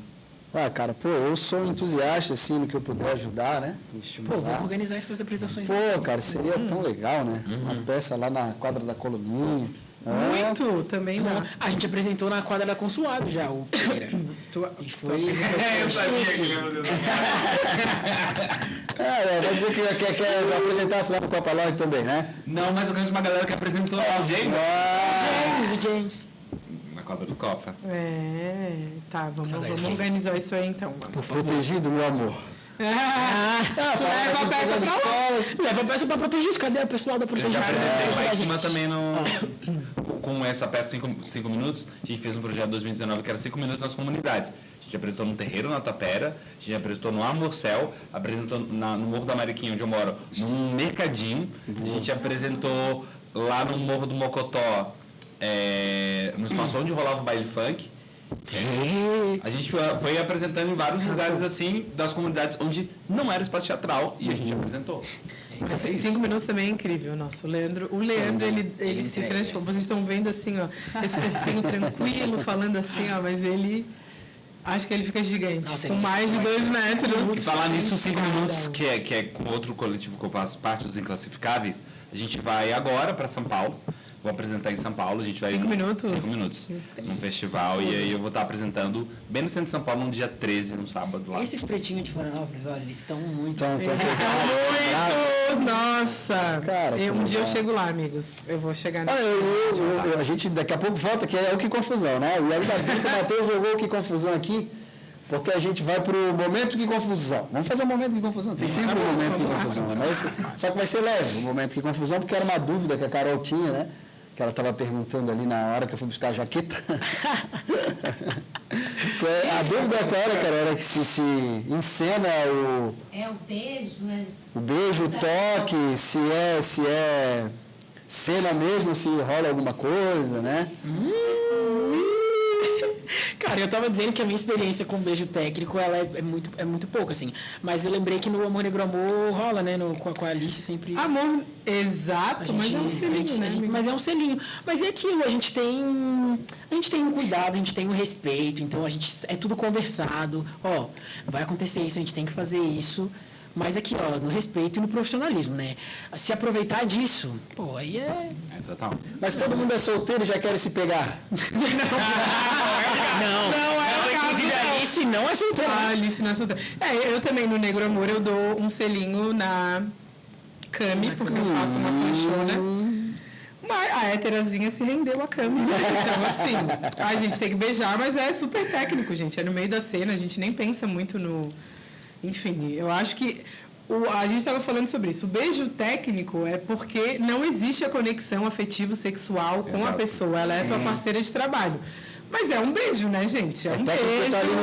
Tá no roteiro. Ele é técnico do trabalho, mas ele é um beijo que existe. Ele vai estar ali. Exato. Vocês já fizeram cena de sexo? Eu nunca. Não. Não, cena de sexo não.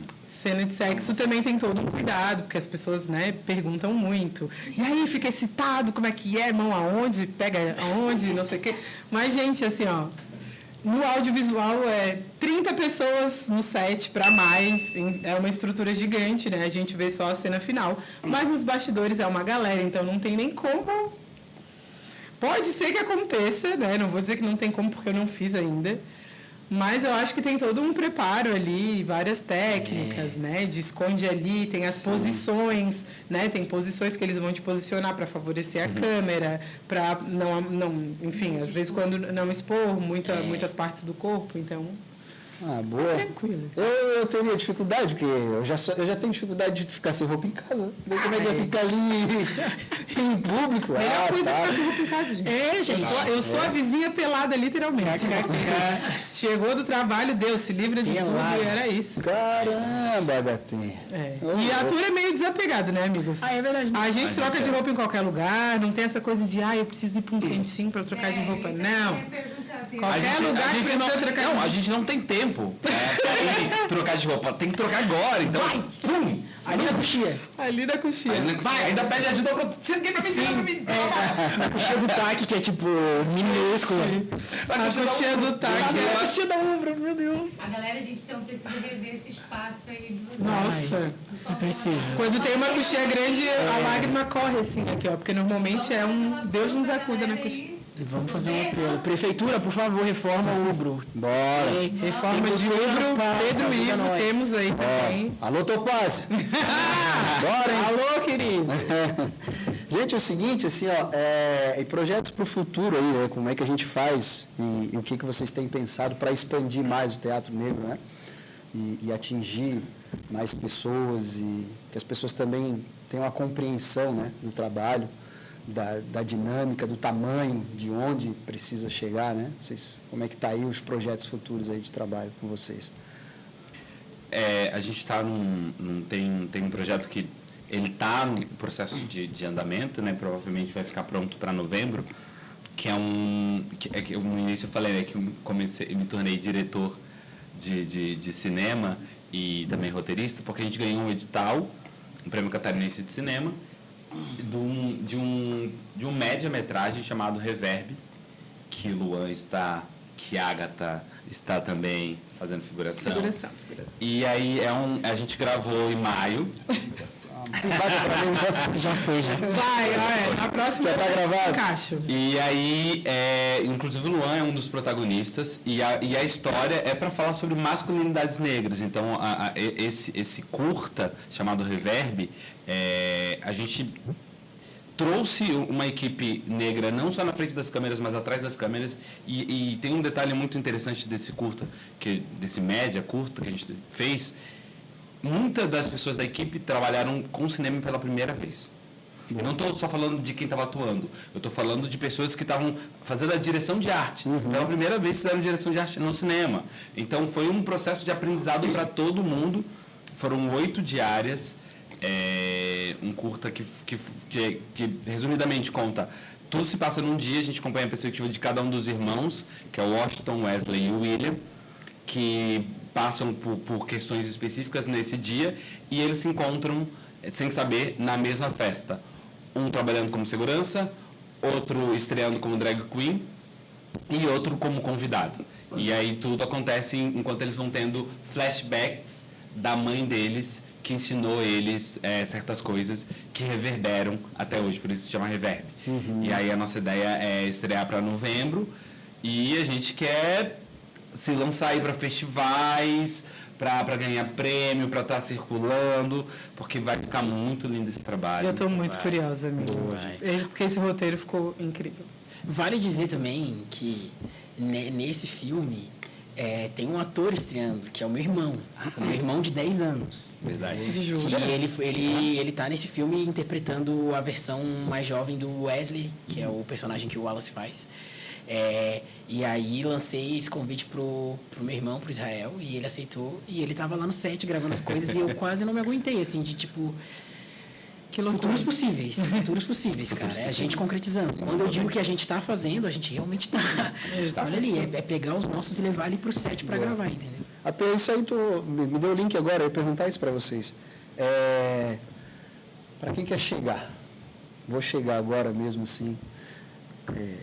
De que forma aí que a molecada nova pode chegar e trabalhar e o que vocês indicam assim, né, para essa turma aí que quer chegar agora, como procurar, como iniciar essa vida realmente de ator, de atriz, interpretação. Claro que tem muito estudo depois, né? Mas eu digo agora assim para essa molecada realmente que é jovem, adolescente ainda e que quer muito viver da arte, né? Cara, eu acho que eu indico que procure uma aula de teatro, algum lugar para fazer aula de teatro. Leandro dá aula de teatro. Tem um espaço reabrindo agora, ali no Saco dos Limões, ali pertinho da Consulado, que é o espaço da Casa Vermelha, um espaço cultural, que antes ele ficava no centro, antes da pandemia, aí fechou na pandemia, e agora ele está reabrindo ali na boca do Caeira. Então ali vai ter aula de teatro, é um lugar muito bom, com pessoas muito boas envolvidas no teatro, do grupo Teatro em Trâmite, que já está aí há 20 anos também. Então, procurar uma aula de teatro para começar a experimentar, sabe? Começar a ver qual é que é, assim, a improvisar, a perder um pouquinho da vergonha, porque o teatro também tem esse lugar, né, de dar para as pessoas essa confiança, de se desinibir, assim. Então, primeiro passo procura uma aula de teatro. Talvez também, junto com isso, procurar assistir também. Vai lá ver, vai ali, o que está rolando no Teatro da Ubro, que está sempre acontecendo coisa. No Sesc. No Sesc, Prainha, tá sempre rolando coisa. Procurar assistir. Palco giratório vai ter agora, né? Em julho. Vai ter palco giratório agora. Ou seja, ver a programação do Sesc, peças gratuitas. Isso é importante falar, porque esses dias eu falei com uma moça que ela falou que nunca foi ao teatro porque é elitista e eu falei, não é, as pessoas não sabem, mas tem muita peça de forma totalmente gratuita, e se não é gratuita, às vezes é 20 ou 15 reais, sabe? Então, às vezes é isso, a falta de informação que a gente não tem, né? Então, às vezes, agora, em julho vai ter o palco giratório no Sesc, peças totalmente gratuitas, então vale a pena, né? Exato. Daí, Gatinho. Eu acho que a gente continua aí movimentando a cena, mas vendo os meninos falarem também, eu acho importante ressaltar que a gente precisa muito do apoio de questões políticas mesmo, dos editais que sejam levados a sério, né? Que quando lancem os editais que a banca tenha esse cuidado de olhar os projetos e tudo mais. Isso fortalece muito, de alguma forma, a cena. Os meninos todos aí estão fazendo projetos através de editais. É bem importante que isso aconteça, que seja levado a sério, né, pelos órgãos responsáveis, né, Secretaria de Cultura e tudo mais, Franklin Cascais aí, para olhar bem para isso, porque é fundamental até para dar acesso tanto para o artista quanto para a população mesmo, Sim. ter acesso a materiais incríveis e a gente conseguir viabilizar, porque é tudo muito caro, assim, né? A gente que trabalha e está no corre, tem a peça, o espetáculo Amor Negro Amor, que é um espetáculo com mais de 30 pessoas envolvidas, o impacto financeiro é grande, né? Às vezes as pessoas perguntam, quando é que vocês vão apresentar de novo? A gente quer assistir, mas nós somos atores independentes, né? Um coletivo independente, a gente precisa de questões financeiras, tudo tem custo, mas é isso, a gente tá no corre aí para fazer acontecer, não deixar morrer. É por isso que a gente precisa do apoio das pessoas, né? Sim. A gente precisa que as pessoas vão ao teatro, sabe? Frequentem, porque é o nosso ganha-pão, né? É o nosso ganha-pão. Eu estou vivendo só de teatro agora.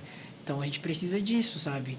Os editais também é o lugar de onde a gente tira o nosso sustento, sabe? Quando o edital, ele demora para pagar, ele desrespeita o prazo, sabe? Isso afeta muita gente, muitos trabalhadores e trabalhadoras. As pessoas... Existe essa falácia aí da Lei Rouanet, é porque artista mama nas tetas da Lei Rouanet, sei lá o quê. As pessoas nem sabem o que é a Lei Rouanet, nem sabem do trampo que é para você conseguir a Lei Rouanet, e quando você consegue, você tem que sair para captar o recurso, que não chega nada de mão beijada, sabe? É o nosso sustento e a gente luta muito para isso. Então, a gente precisa que as pessoas nos apoiem. E também na questão dos editais, às vezes as pessoas que não são do meio, obviamente, não têm a noção do quão caros são os equipamentos e tudo que envolve. Daí acham que, às vezes, um prêmio de 50 mil é bastante, já está ótimo. Gente, às vezes 50 mil... Meu Deus! Não dá nem para arrancada, né? Enfim, a gente gasta mais dinheiro com as questões técnicas do que se pagando, né? Exatamente. Então, isso é importante de falar, que se tem um imaginário... por isso nos convidam, convidei você para apresentar e você não quis. Como a gente... O trabalho do artista é um trabalho como outro qualquer. Sim. A gente vive na mesma sociedade capitalista. A gente paga as mesmas contas que todas as pessoas. Então, infelizmente, a gente não vive de aplauso. Né? A gente tem que receber. Exatamente. É importante também que conscientizar a galera, né? Para consumir o produto nosso, da nossa gente, né? Isso é muito importante. Porque senão daqui a pouco a gente vai ficar chorando aí, porque quando cresce o projeto, e capitalismo é isso, né? Ninguém é benevolente. Exatamente. Né? Daqui a pouco acontece o que está acontecendo em outros movimentos, não vou entrar nessa polêmica, mas a apropriação cultural, né? O capitalismo é foda nesse sentido. E aí depois a gente perde a mão, o que era nosso passa a não ser mais nosso, né? Eu não vou entrar muito nisso, senão a gente vai ficar aqui a noite toda discutindo um pouco disso aí, mas é importante isso, que a nossa gente consuma produtos da nossa gente. Isso é muito importante. Para assistir Percurso agora, quando teve ali, é R$20, daqui a pouco os meninos vão ficar famosos, vai ser R$500. Exatamente. Vai ter uma mega estrutura, aí vai ficar caro. Depois, porque eu não assisti quando era 20. Não, mas isso aí é muito verdade, cara. Pô, vocês estão indo para o Rio de Janeiro, para São Paulo, a gente está fazendo circuito pelo estado. Cara, galera, assiste quando dá tempo. E assim, gente, 20, 15 reais, 50 reais não é caro. Porque daí a galera às vezes vem um espetáculo Broadway aí com ingresso a 500 reais e tem gente que paga. Não, fortalece o amigo no 50. Exato. Não, e tem esse sentido, assim, por exemplo, né? Penso eu que nesse sentido. Se o trabalho, o projeto de vocês tem o tempo todo casa cheia, com a gente consumindo o que é da gente, muitas vezes não tem a necessidade de a gente entregar o nosso projeto para o capital. Dessa apropriação que eu realmente estou falando. E aí, quando eu falo da apropriação, aí por isso eu não quis entrar muito para não esticar, mas a apropriação muitas vezes tem esse detalhe, que às vezes não é que eu quero vender, mas eu sou obrigado a vender. Eu preciso pagar as contas. Nesse meio, é isso? Entendeu? É verdade. Então, se a nossa turma consome ali o que a gente consegue sobreviver e ganhar uma grana disso, da nossa gente consumindo o que é nosso, não há dúvidas de que a gente vai manter o projeto e vai ficar entregando cada vez mais coisas para a nossa turma, entendeu? E é uma coisa que gira ali para a gente, né? Exatamente. Porque depois existe essa apropriação que a gente muitas vezes não quer, mas é obrigado a vender para o mercado, né? Formação de público, é isso que a gente tenta fazer aqui, Sim. formando esses coletivos, né? Formar público, um público que seja fiel, que continue acompanhando os nossos trabalhos. A CIA Nosso Olhar tem feito isso. A CIA Nosso Olhar tem lotado a Ubro apresentação atrás de apresentação, sabe? A galera tá indo lá porque, cara, eu quero assistir a próxima peça, eu quero ver, é bom, é legal, sabe? Quero acompanhar o que vai, quando vai ser a próxima, o que vai ter mais, sabe? É verdade. A galera fica sedenta querendo perguntar. E tu, Luan, quais são os próximos projetos? O que vem aí pela frente? Então, além da expectativa pelo Reverb, né? Que, meu Deus, eu não penso em outra coisa. Nem vou falar muito, porque senão eu choro. Porque Reverb mexeu comigo num lugar muito... Meu Deus. Bom, a gente está agora finalizando esse circuito pelo estado, né? Do Anderle. A gente vai para Joinville aí nas próximas semanas para apresentar pelo Anderle. Daí, nesse mês, vai ter a apresentação aqui. A gente vai ter 2 apresentações. Dia 23 vai ser uma apresentação de percursos ali no Sesc, às 3 horas, que é um domingo. E no dia 24 a gente vai ter uma apresentação de uma nova pesquisa que a gente está fazendo ali no Sesc também, que se chama Pé d'Água, que é o começo de um espetáculo de contação de histórias, que é a próxima pesquisa do nosso grupo, do Poeira Grupo de Teatro. Então, a gente vai apresentar ali no Sesc também, no dia 24, às 3 horas. Mês que vem, a gente vai estar nas escolas fazendo oficinas. A gente está nesse projeto de ministrar oficinas de teatro para os grêmios estudantis daqui da rede estadual. Então, mês que vem, a gente vai estar nas escolas, ministrando essas oficinas. Em agosto, vai ter percursos de novo aqui, pago dessa vez, então, por favor, comprem ingresso em agosto. Se não me engano, é dia 9 e 10 de agosto. Por favor, comprem esses ingressos. Mas a gente ainda vai começar na Ubro. A gente vai divulgar mais pra frente. Aí, em novembro, vai ter circuito, e vai ter um monte de coisa, um monte de espetáculo, e é isso aí. Mas dá pra acompanhar a gente lá nas redes sociais, né, dos nossos coletivos. Do Poeira Grupo de Teatro, @Poeira Grupo de Teatro, né? E o da CIA Nosso Olhar qual é? @CIA Nosso Olhar. Temos também @Ação Zumbi. Aí vou vender meu peixe. Vende aí o peixe, bora lá. Tem os nossos próprios Instagrams. E tem os nossos. Faça isso. O meu é @Luan Renato Teles, 2 L's. Boa. O meu é @Leandro Batz, BATZ. O meu é @Agatha Vicente Oficial. Agatha sem H. Agatha sem H, galera. Boa. A gente está na expectativa, agora falando enquanto Ação Zumbi, de apresentar o espetáculo Amor, Negro Amor no segundo semestre. Provavelmente a gente deva apresentar no Garapuvu, na UFSC. A gente só não tem a data, mas acho que temos uma pauta lá. E aí vai ser o espetáculo inteiro, porque a gente também tem uma subdivisão do espetáculo, que é a Ação Zumbi Canta o Amor, que a gente canta algumas músicas do espetáculo.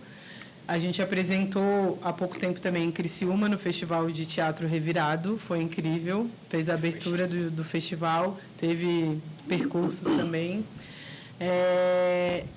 Eu estou na expectativa de estrear um curta que eu fiz parte, que eu gravei ano passado, que é Te Desperto, de Cameron.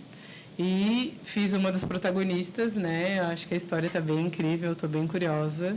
Ele disse que eu entreguei bastante na atuação, vamos sempre ver, entrega, né? né? Então, sim. eu sempre fico naquela angústia, meu Deus. Enfim, é porque, né, a gente participa do processo de gravação, mas depois não vê o produto final. Vai ficar ansioso para ver o produto final aqui, que confusão. Também, vou ficar, meu Deus, o que vai, o que não vai. Enfim, editores, é isso. E é isso, a gente tá aí. E publicidade de vez em quando. Eu percebi uma coisa agora, só que a Agatha tá aqui, mas ela tá falando aqui, ó, pra câmera. Ela tá, né? E tu não fez nem eu. Nossa, eu falei agora no momento. Hora de vender o peixe, galera. Eu confesso pra vocês. Eu tirei até o óculos, tu que não viu. Só eu que... Cara, eu confesso a vocês que eu até esqueço às vezes que tem câmera ali. Sim, total. Faz aqui e tal. Mas quando eu tenho que vender, tipo, se inscreva no canal, dá o teu like, compartilha com os amigos, aí eu dou aquela encarada lá. Gente, olha só, na boa mesmo, na boa. Energia muito massa, muito legal de vocês, assim, energia legal mesmo, uma simpatia, todos muito simpáticos, queridos. Cara, assim, muito obrigado mesmo por vir aqui, por trocar essa ideia, por dar o ar da graça de vocês aqui, dar essa moral pra gente, porque vocês aí são foda mesmo. Vocês estão fazendo história e eu fico muito feliz do que eu tô vendo. Cara, felizão mesmo, assim. Vocês são referência para nossa juventude aí, para nossas crianças. Cara, sério mesmo, assim, sem rasgação de seda. É real mesmo, assim, é isso que eu sinto, tá? E deixar claro para vocês que é o seguinte aqui, esse espaço é de vocês, voltem sempre, aqui é para isso mesmo, para dar esse espaço de fala, para que vocês possam se comunicar e contar um pouco das histórias e do que vocês fazem, que é genial, que é muito legal, tá? Obrigadão mesmo por vir, felizão mesmo. Obrigado, Luan Teles. Que isso, cara, Prazer, imagina, prazer, que satisfação agradeço. de te conhecer. Prazer todo Tá? meu. Meu queridão, Bates, tá? Obrigadão mesmo por ter vindo, obrigado mesmo, de coração. Obrigado, prazerzão te conhecer também. Prazer em te conhecer, Agatha Vicente. Aqui é 1000 anos. Muito obrigado, tá? Eu que agradeço o espaço, estar com os meus amigos aqui. Fica mais fácil quando tá com os amigos, né? É muito Ô, bom. Agatha, eu esqueci de dizer uma coisa de um projeto que tá chegando. Pode falar. Que tem um projeto que tá chegando aí, A gente vai trocar ideia com o Guto, inclusive. que é um projeto de um podcast. Boa! E tem espaço para figurante? Um podcast chamado Aquilomba Sul, Boa. que é um podcast que a gente vai começar pra gente falar sobre a negritude daqui, Bacana. entrevistar pessoas negras daqui envolvidas com o setor cultural, pra falar que tem Que preto tem aqui no preto Sul no mesmo. Sim, bem bacana, Então, hein? muito em breve estamos chegando aí também. Legal, nas pô, plataformas bacana, digitais. gostei. O seguinte alô, Podpest, Negro Rude? Uou. Abre um espaço aí pra galera trocar uma Por ideia. aí, favor, né? O Negro Rude grava aqui, Rude. inclusive, né? Sério? Claro, pô. Arrasou. Negro... Ó, Rude, eu queria aqui falar do Rude, dar uma moral pro Rude, que é o seguinte, o Rude foi esses dias num outro podcast, acho que é o Mazanza Cast, eu acho. Acho que é o Mazanza Cast, pô, desculpa se eu estiver errando o nome aí, galera. E o Rude o Rude aproveitou o espaço e deixou claro que o podcast na mente dele, ele já tinha isso em mente e tal, mas surgiu a ideia quando ele veio aqui no Que Confusão e tal. E aí ele deu uma moral pra gente lá, assim, falou o nome, exaltou, pai e tal, e isso é muito legal, a gente se ajudando, né, cara? E aí queria agradecer muito o Rude por isso. Obrigado, irmão. Rude é incrível. Por divulgar, tamo junto, sabe que eu sou teu fã, sou fã do podcast, né? Cara, isso foi muito legal. Mas, gente, assim, ó, cara, brigadão mesmo. Foi maneiro. Maneiraço. Muito obrigado. É muito legal. Antes de encerrar ali, eu só queria falar pra galera e contar um pouquinho por que eu estou usando esse boné aqui. Esse boné, primeiro, representa o Cevada, que é da comunidade do Morro do Céu, né?